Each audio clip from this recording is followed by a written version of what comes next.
미국 연방 긴급관리국 소속 클레어는 미국 외곽 마을을 조사하다 말문을 잃었습니다. 불과 3년 전까지만 해도 잿더미였던 그 마을. 그런데 지금은 뉴욕보다 빠른 긴급 대응 시스템을 갖췄다고요? 이게 미국이라고. 이날 이후 그녀의 인생이 완전히 뒤바뀌게 됩니다. 도대체 그 마을에서 무슨 일이 벌어진 걸까요? 그 전에 잠깐 1초 만에 누를 수 있는 좋아요 버튼을 꾹 눌러주시면 영상 제작에 아주 큰 힘이 됩니다. 그럼 바로 시작하겠습니다. 저는 연방 긴급관리국 소속 수석 재난평가관 클레어 앤더슨입니다. 재난 대응 실패로 악명 높았던 그곳을 조사하기 위해 미국 동부 외곽의 한 마을로 향했어요. 3년 전 산불로 마을의 절반이 타버렸다는 보고서를 읽었을 때만 해도 저는 또 다른 참혹한 현장을 예상했습니다. 하지만 마을 입구에 도착한 순간 저는 완전히 당황했어요. 마을은 제가 예상했던 모습과는 정반대였습니다. 거리는 깔끔하게 정돈되어 있었고 집들은 마치 새로 지은 것처럼 반듯했죠. 재난 지역이라고는 믿기지 않을 정도로 말이에요. 차에서 내린 저는 마을 한복판을 걸었습니다. 그런데 이상한 게 눈에 들어왔어요. 카페 앞에 걸린 작은 깃발. 빨간색과 파란색이 섞인 제가 한 번도 본 적 없는 깃발이었습니다. 더 이상했던 건 간판들이었어요. 영어로 된 간판 옆에 알아볼 수 없는 글자가 함께 적혀 있었습니다. 구불구불한 선들이 마치 그림 같기도 하고 문자 같기도 했죠. 저는 발걸음을 재촉했습니다. 마을 중앙에 있다는 소방서를 찾아가야 했거든요. 그런데 소방서에 도착한 순간 저는 입을 다물 수가 없었습니다. 소방서 벽면에 커다랗게 붙은 문구를 읽는 순간 저는 소름이 돋았습니다. 신속, 정직, 사람 중심. 이건 우리 연방 긴급관리국의 기본 원칙과는 완전히 달랐어요. 우리는 효율성, 신속성, 표준화를 강조하거든요. 하지만 여기선 사람 중심이라고 써 있었습니다. 저는 고개를 갸우뚱했어요. 미국의 작은 외곽 마을에서 이런 낯선 문화의 흔적을 보게 될 줄은 몰랐거든요. 마치 다른 나라에 온 것 같은 기분이었습니다. 소방서 앞에서 잠시 멈춰선 저는 주변을 둘러봤어요. 정말 이상했습니다. 재난으로 무너졌다던 마을이 이렇게 완벽할 수 있을까요? 그때 한 가지 확신이 들었습니다. 이 마을에는 분명 특별한 비밀이 있다는 것 말이에요. 그리고 그 비밀은 제가 지금까지 본 그 낯선 문화의 흔적들과 관련이 있을 거라는 직감이 들었습니다. 소방서 문을 열고 들어간 저는 또 한 번 놀랐습니다. 입구벽에 걸린 액자부터가 심상치 않았거든요. 아까 마을에서 본 그 빨간색과 파란색 깃발이 액자 안에 정중하게 걸려 있었어요. 복도를 따라 걸으며 둘러본 소방서 내부는 더욱 신기했습니다. 벽면 곳곳에 붙은 포스터들이 모두 이중 언어로 되어 있었어요. 영어 아래쪽에 그 구불구불한 글자들이 함께 적혀 있었습니다. 가장 놀라웠던 건 소방관들의 모습이었어요. 아침 일찍인데도 복도에서 줄을 맞춰 체조를 하고 있었거든요. 마치 군대 같았습니다.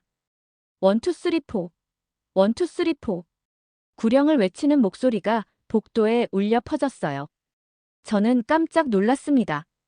미국 소방서에서 이런 광경을 본 적이 없었거든요.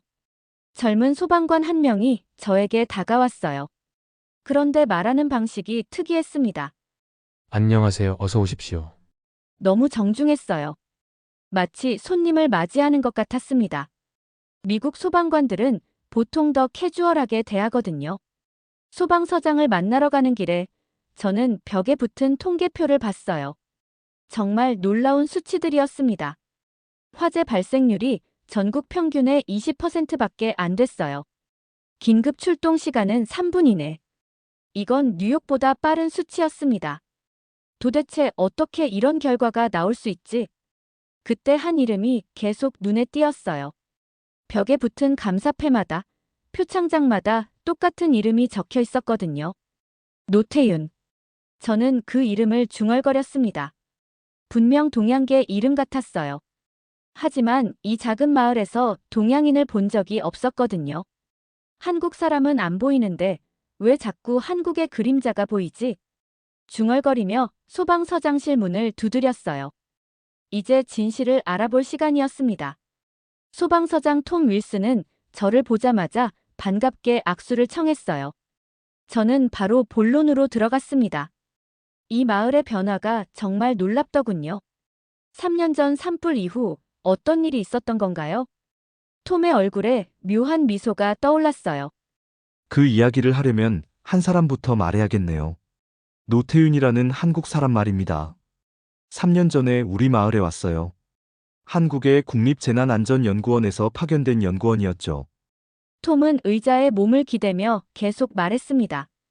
미국과 한국 사이에 협력 프로그램이 있었거든요. 재난 대응 기술을 공유하는 프로그램이었어요. 저는 고개를 끄덕였습니다. 그런 국제 협력 프로그램이 있다는 걸 알고 있었거든요.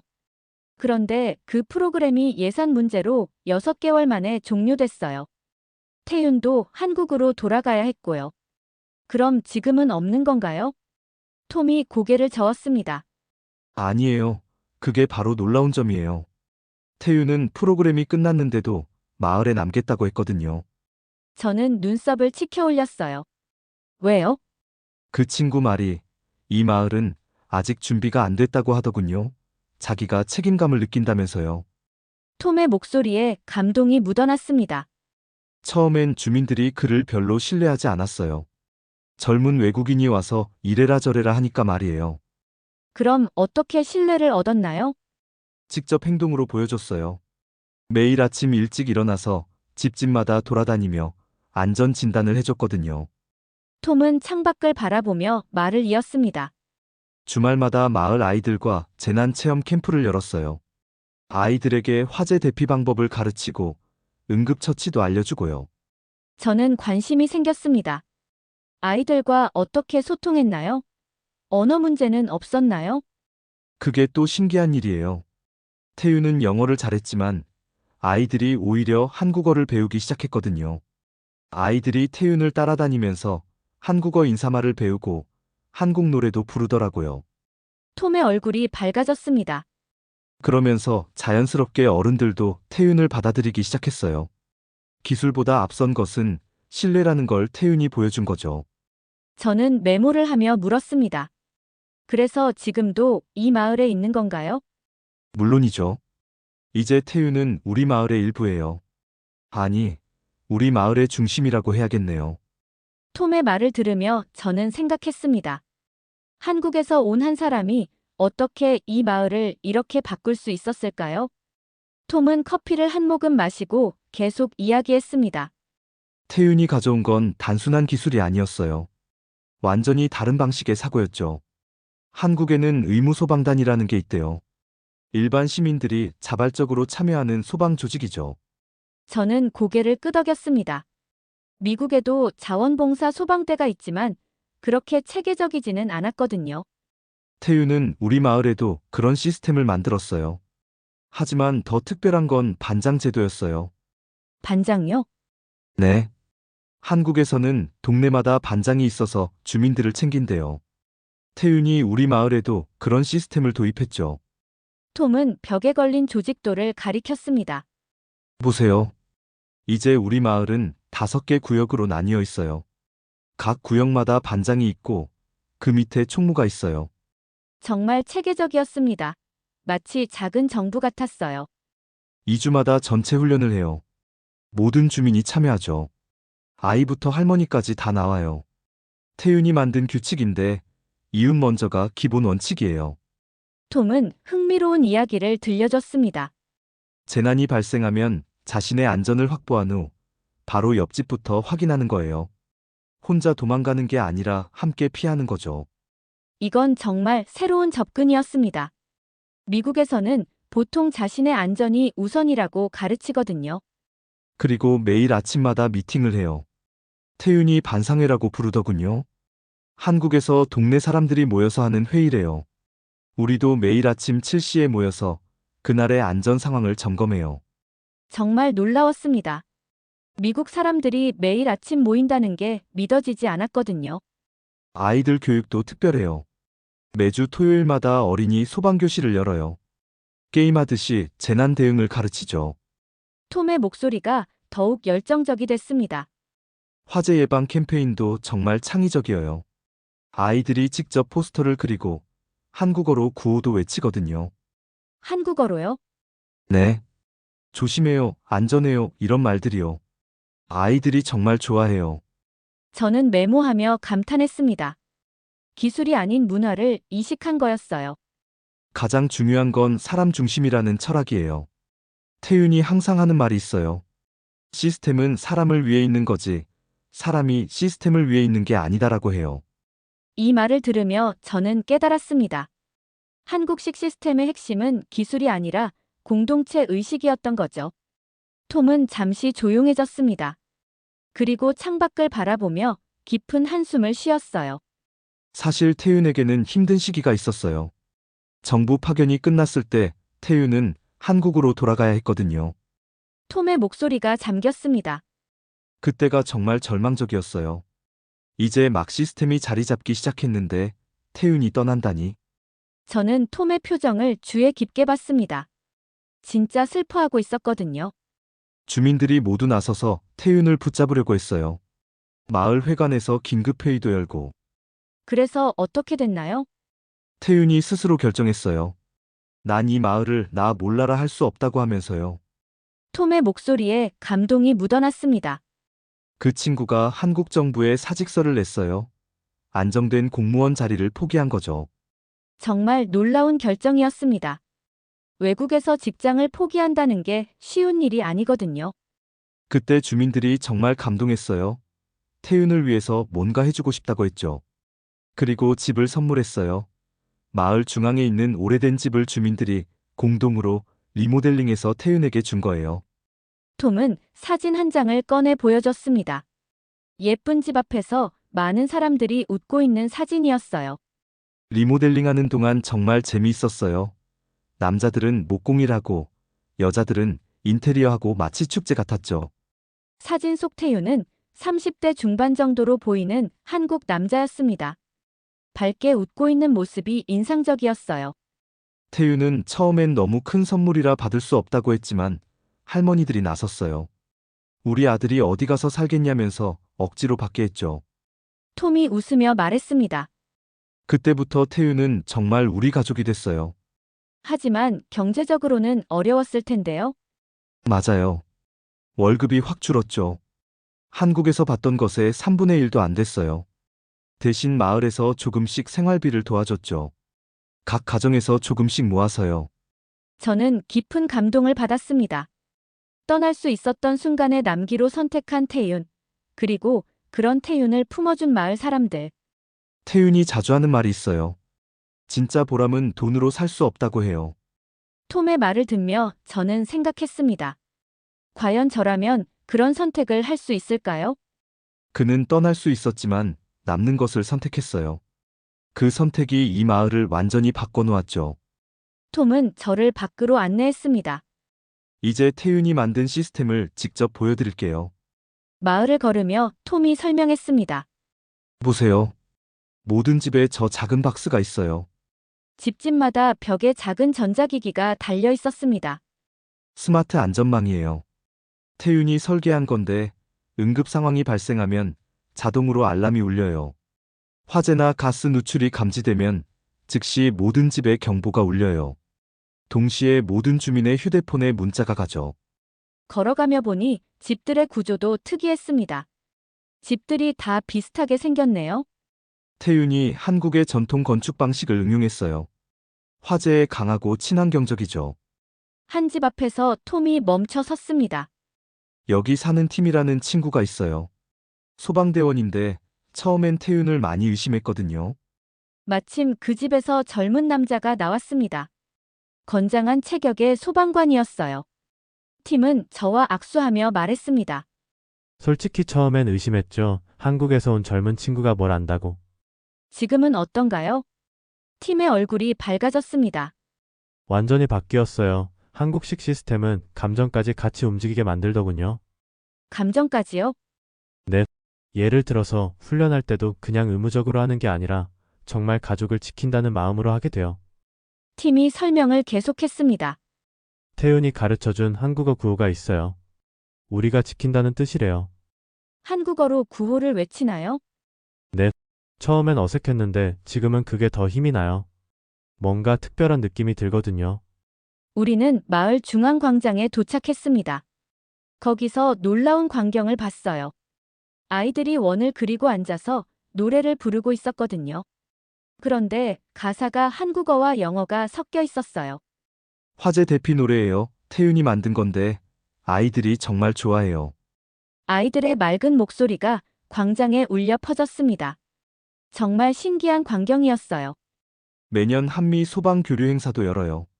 한국에서 소방관들이 와서 우리와 함께 훈련하죠. 정말요? 네. 작년에는 태윤의 고향 소방서에서 10명이 왔어요. 정말 감동적이었죠. 톰이 자랑스럽게 말했습니다. 이제 우리 마을은 화재 발생률이 0이에요. 3년 동안 단 한 건의 화재도 없었어요. 정말 믿기지 않는 수치였습니다. 기술을 넘어선 삶의 방식이 바뀐 거예요. 한국식으로 말이죠. 저는 고개를 끄덕였습니다. 정말 놀라운 변화였어요. 광장에서 나오며 톰이 말했습니다. 정말 신기한 건 문화의 전파예요. 어떤 의미인가요?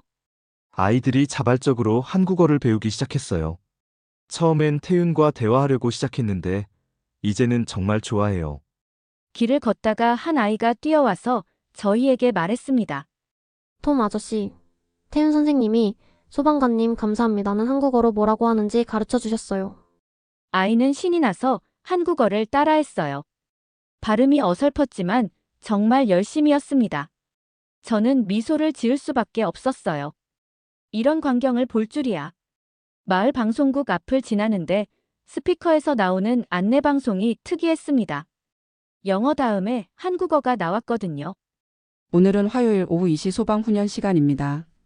발음이 완벽하지는 않았지만 정성이 느껴졌어요. 길을 따라 걷다가 한 카페 앞에서 멈췄습니다. 김치 버거라는 메뉴판이 보였거든요. 저것도 태윤 영양인가요? 내 마을에 한식 푸드 트럭도 생겼어요. 주민이 직접 운영하는 거죠. 카페 안으로 들어가니 더 놀라운 광경이 펼쳐졌습니다. 한쪽 벽에 K-팝 가수들의 포스터가 붙어 있었어요. 여기서 K-팝 동호회 모임도 열어요. 톰이 웃으며 말했습니다. 주로 10대, 20대들이 모이는데 태윤이 한국 문화를 알려주거든요. 그때 70대로 보이는 할머니가 다가왔습니다. 마거릿이라고 자기소개를 했어요. 연방에서 오셨다고 들었어요. 우리 태윤이 이야기 들으러 오신 거죠? 할머니는 태윤을 우리 태윤이라고 불렀습니다. 정말 가족처럼 여기고 있었어요. 태윤이랑 제 손주가 나누는 대화는 다 한국말이에요. 근데 그게 참 따뜻하더라고요. 할머니의 눈이 반짝였습니다. 손주가 저한테 한국어로 사랑해요라고 말해줘요. 태윤이 가르쳐준 거래요. 정말 감동적이었습니다. 언어의 장벽을 넘어서 정말 마음이 통하고 있었어요. 카페를 나와서 마을 회관 앞을 지날 때 한 젊은이가 다가왔습니다. 20대 초반으로 보이는 소방 자원봉사자였어요. 저 한국에서 유학하고 싶어요. 태윤 형이 한국 소방 시스템에 대해 많이 얘기해줬거든요. 그의 눈빛이 정말 반짝였습니다. 한국어도 열심히 배우고 있어요. 언젠가 한국 소방서에서 일해보고 싶거든요. 톰이 자랑스럽게 말했습니다. 이제 우리 마을 이장도 한국어를 배워요. 정말요? 네. 이장이 늘 하는 말이 있어요. 우리 마을은 미국 땅에 있지만 태윤 덕분에 마음은 한국에 있다고 해요. 그때 멀리서 할머니 한 분이 다가왔습니다. 80대로 보이는 분이었는데 저를 보자마자 한국어로 말했어요. 할머니는 태윤이 아닌 저에게 말하고 있었지만 한국에서 온 사람이라고 생각하신 것 같았어요. 톰이 웃으며 설명했습니다. 할머니가 늘 하시는 말이에요. 태윤 씨는 우리 마을 아들이다라고 하시죠. 저는 깊은 감동을 느꼈습니다. 재난 대응을 넘어서 세대와 문화가 하나로 통합된 진짜 공동체가 만들어진 거였어요. 한국적 공동체가 미국 땅에 뿌리내린 놀라운 모습이었습니다. 마을 투어를 마치고 톰과 함께 다시 소방서로 돌아왔습니다. 해가 지기 시작하는 저녁 시간이었어요. 이제 태윤을 만나볼 수 있을까요? 톰이 시계를 보며 말했습니다. 지금쯤이면 아이들 교실이 끝날 시간이에요. 매일 저녁 아이들에게 한국어를 가르치거든요. 우리는 마을 회관으로 향했습니다. 멀리서도 아이들의 웃음소리가 들렸어요. 회관 문을 열고 들어가니 정말 따뜻한 광경이 펼쳐졌습니다. 30대 중반의 한국 남자가 10여 명의 아이들과 함께 앉아 있었어요. 바로 노태윤이었습니다. 태윤의 첫인상은 정말 따뜻했습니다. 수줍지만 진실한 미소를 짓고 있었어요. 이 마을의 변화가 정말 놀랍더군요. 어떻게 이런 일이 가능했나요? 태윤이 잠시 생각하더니 대답했습니다. 특별한 건 없어요. 그냥 한국에서 하던 대로 했을 뿐이에요. 정말 겸손한 답변이었습니다. 처음엔 힘들지 않았나요? 물론 힘들었죠. 언어도 다르고 문화도 다르고 하지만 마음은 다르지 않더라고요. 태윤의 목소리에 진심이 담겨 있었습니다. 안전하게 살고 싶고 가족을 지키고 싶은 마음은 어디나 똑같아요. 아이들이 태윤 주변에 모여 앉았습니다. 정말 자연스러운 모습이었어요. 아이들이 집으로 돌아간 후 저는 태윤과 단둘이 이야기할 수 있었습니다. 왜 이 마을에 남기로 결정하셨나요? 태윤이 창밖을 바라보며 말했습니다. 3년 전 산불을 겪고 나서 이 마을 사람들의 눈을 봤어요. 정말 절망적이었거든요. 그때 생각했어요. 내가 지금 떠나면 이 사람들은 어떻게 될까? 한국에서 배운 것들이 정말 도움이 될 수 있는데. 태윤의 목소리가 떨렸습니다. 그래서 남기로 했어요. 후회는 없어요. 우리는 회관을 나와서 마을 입구로 걸어갔습니다. 거기서 저는 놀라운 것을 발견했어요. 마을 입구에 큰 간판이 세워져 있었거든요. 영어와 한국어로 함께 쓰인 간판이었습니다. 노태윤 씨에게 감사합니다. 당신은 이 마을의 불씨를 꺼트린 사람이 아니라 희망을 지핀 사람입니다. 정말 감동적인 문구였습니다. 태윤이 부끄러워하며 말했습니다. 주민들이 제 몰래 세운 거예요. 저는 몰랐어요. 저는 그 간판을 바라보며 생각했습니다. 3년 전 산불로 무너졌던 이 마을이 이제는 미국 내 재난 대응 우수 마을로 선정됐다는 것. 화재 발생률 제로, 전국 평균을 크게 웃도는 구조 성공률, 그리고 무엇보다 주민들의 행복한 얼굴. 이 모든 변화의 중심에 단 한 사람, 노태윤이 있었습니다. 기술과 시스템 이전에 사람이 남긴 유산. 한국인 한 명의 존재가 어떻게 마을 전체를 바꿀 수 있는지 보여주는 살아있는 증거였어요. 태양이 완전히 지고 마을의 불빛이 하나둘 켜지기 시작했습니다. 정말 평화로운 풍경이었어요. 저는 마음속으로 다짐했습니다. 이 이야기를 많은 사람들에게 들려주겠다고. 노태윤이라는 한국인이 어떻게 미국의 작은 마을에 희망을 심었는지 말이에요. 미국의 마을을 한국식 공동체로 바꾼 한 청년의 기적 같은 이야기, 어떻게 보셨나요? 단 한 사람의 진심이 한 마을의 미래를 바꿨습니다. 오늘의 사연은 여기까지입니다. 구독과 좋아요는 영상 제작에 아주 큰 힘이 됩니다. 지금까지 감동사연북이었습니다. 오늘도 우리 구독자님들의 가정에 따뜻한 행복이 가득하시길 진심으로 바라겠습니다. 긴 영상 끝까지 시청해주셔서 정말 감사합니다. 내일 더 좋은 이야기로 찾아뵙겠습니다. 감사합니다.